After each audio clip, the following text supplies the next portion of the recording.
Hello, gay men enjoying gay books. My name is Larry Duplechan. I am a gay man. I enjoy gay books, and I have written a few gay books. My second novel, Blackbird, from 1986, is considered the first black gay coming out novel. And my fifth novel, Got Till It's Gone, won the 2009 Lambda Literary Award in the Gay Men's Romance category. I will be reading today from my sixth book, Movies That Made Me Gay. Movies That Made Me Gay is a movie memoir, and it is very much available on Amazon in print and as a Kindle book and as an audiobook narrated by the author.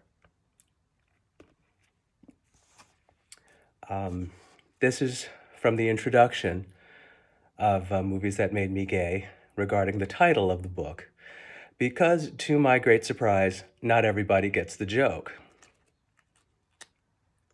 Of course, I don't mean any movie, double feature, or film festival turned me into a man who likes men. Likes them quite a lot, in fact. I am confident that my gayness originated in utero. I realized I liked boys and grown men quite early. I had an homoerotic dream about singer Rick Nelson before I'd even started school. My first serious crush on a boy, as I recall, dates back to the 5th grade, so 9 or 10 years old, and a ginger-haired Cub Scout named David Watterson, and wherever he is, he should live and be well. So I think it's safe to claim that I have always been gay. And I was a sissy, as my schoolmates and the neighbor kids reminded me every chance they got. I was small and slender and high-voiced, and due to skipping half a grade early in my school career, perpetually smaller than my classmates. I couldn't play sports, any sports, and was vocally uninterested in them. For a black boy growing up in the 1960s and 70s, mostly in and around Southern California, I was a decidedly odd child. But movies, especially classic movies from the 1930s through the 60s, shown on television throughout my childhood and teen years, viewed, reviewed, and loved by me for nearly as far back as I can recall. Movies gave my youthful oddness a certain flair. I affected the speech and mannerisms of favorite stars, almost always women, Julie Andrews' posh Brit accent, Kate Hepburn's lockjaw Yankee bray, Barbra Streisand's Brooklynese. I'd hold a pen as if I were Betty Davis wielding a cigarette. I guess if you're a weird kid anyway, you may as well go big or go home. By high school, I had affected what I'd hoped was a faithful cover of that peculiar accent that is no accent, American English, spoken by many of the lead actors in the classic movies I loved. I didn't speak like my parents, both born in rural Louisiana during the Great Depression, or really much like anyone else not under contract to Paramount during the 1940s. I peppered my conversations with anachronisms like, "Hiya, Toots," and "I dare say." By 14 years old or so, when I started high school, among other artsy kids in choir, band, and theater, I had not only found a sub-community where suddenly dropping into a Cockney accent for a sentence or two wasn't that big a deal, and the ability to recite wads of dialogue from The Lion in Winter actually gave one a certain cachet, I had also discovered, mostly through books I stumbled into at the public library, that certain words that had been hurled at my head since elementary school, oh, you know the ones I mean, actually meant something. Something I felt, something it seemed I was. So, when I claim that, say, Stage Door, RKO 1937, made me gay, I really mean Eve Arden's deadpan delivery of lines like, "I predict a hatchet murder before the night's over," showed me a style of humor I could, and did, emulate. If a kid in class took a long time to grasp a concept, for instance, once he did grasp it, I could dryly quote Ann Miller's "And Then Came the Dawn," convulsing the two kids to either side of me who might be chastised by the teacher for laughing, but no one else would have heard me say anything, which became my stock in trade. I was funny. Not class clown, mind you, class wit. Other boys might be more handsome than I, a few more intelligent, and almost every boy was more athletic, but I, almost solely among my cohort, was witty. I was just a 14-year-old closeted virginal gay boy, but I had an arsenal of snappy rejoinders for all occasions, and relatively few mortals realized I'd cadged them from the likes of Myrna Loy, Joan Blondell, and Glenda Farrell. This book is about some of the movies that gave me those one-liners, taught me what it meant to put a song over, saddled me with a mistaken notion that one great song constituted a nightclub act, gave me a working definition of real talent by which I continue to live my life, and, in short, made me gay. So that having been explained, it was kind of a project in itself trying to decide what movie to read about here. Among the movies covered in the first half of my book are The Wizard of Oz, The Women, Cabaret, and The Boys in the Band. But after much thought and soul-searching, I decided on Valley of the Dolls, 1967, 20th Century Fox. Mark Robeson, director. Valley of the Dolls is my favorite truly bad movie. If you have this book in your hand, you are very likely well aware of this movie and of its well-deserved reputation as a truly bad movie. Its arrival was greeted with a level of critical vitriol not matched until the publication of my third novel, Tangled Up in Blue, 1989. I believe Bosley Crowther's December 16, 1967 review in the New York Times is representative of the general critical reaction to Valley of the Dolls. Crowther described the film as, quote, phony and old-fashioned, end of quote, and singled out Patty Duke for, quote, cheap, shrill, and maudlin histrionics, end of quote. He finally declared that all a respectful admirer of movies can do is laugh at it and look away. Moviegoers may well have laughed, but look away they did not. On a $5 million budget, Valley of the Dolls grossed nearly $50 million worldwide, one of the top 10 movies of 1967. I'm pretty sure I read Valley of the Dolls before I saw it. Hey, it was over 50 years ago. Details can get a little bit shot through gauze, so let's say I read Jacqueline Suzanne's novel before I saw the movie adaptation, which puts us in 1966, which means I was 9 years old, naive even for a fifth grader, reading the sexy, scandalous #1 bestseller of that year, and feeling quite naughty, while understanding maybe half of it. Even now, I remember Neely asking her boyfriend to go down on her, assuming it was something nasty and wondering what it might mean.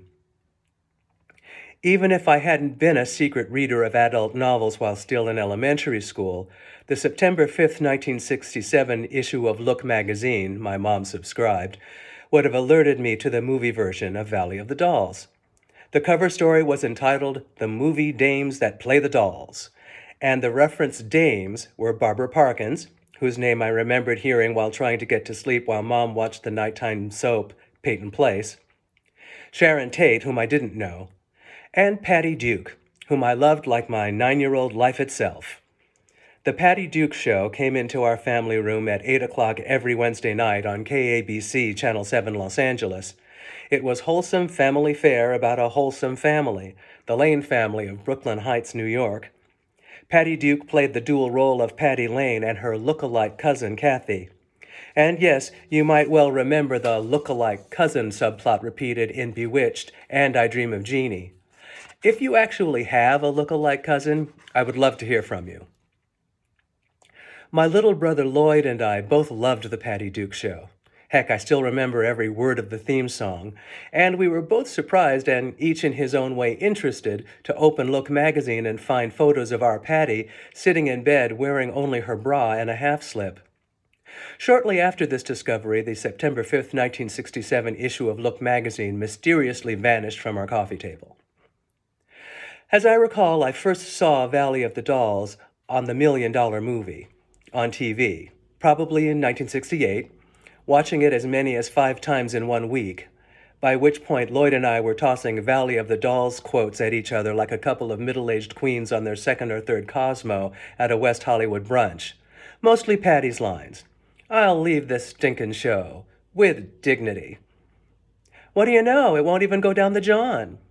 Give me a doll, just one. I was going on 12 years old, Lloyd was 10. Still, while neither of us was yet familiar with camp in the Susan Sontag sense of the word, we knew and could enjoy a truly bad movie when we saw one. Having rewatched Valley of the Dolls fairly recently on Blu-ray, it occurred to me that, more than just bad, Valley of the Dolls looked like a movie that the filmmaker just plain gave up on. Directing three young, ambitious actresses in three leading roles had to have been a juggling act for director Mark Robson. And there were script issues. Original screenwriter Ralph Ellison had his credit removed. The finished product truncated Suzanne's book, which took place over a 20-year span beginning in the mid-1940s, to maybe 5 years, starting in the mid-60s, resulting, for example, in Neely O'Hara receiving what looks like a Lifetime Achievement Grammy Award after 3 years in show business. Judy Garland, by 1967 a notorious train wreck, was let go after one catastrophic day's shooting, and replaced by the non-singing but non-train wreck Susan Hayward, whose singing was dubbed by 50s standards diva Margaret Whiting, who would later marry gay porn legend Jack Wrangler, which fact has nothing to do with Valley of the Dolls, but damn.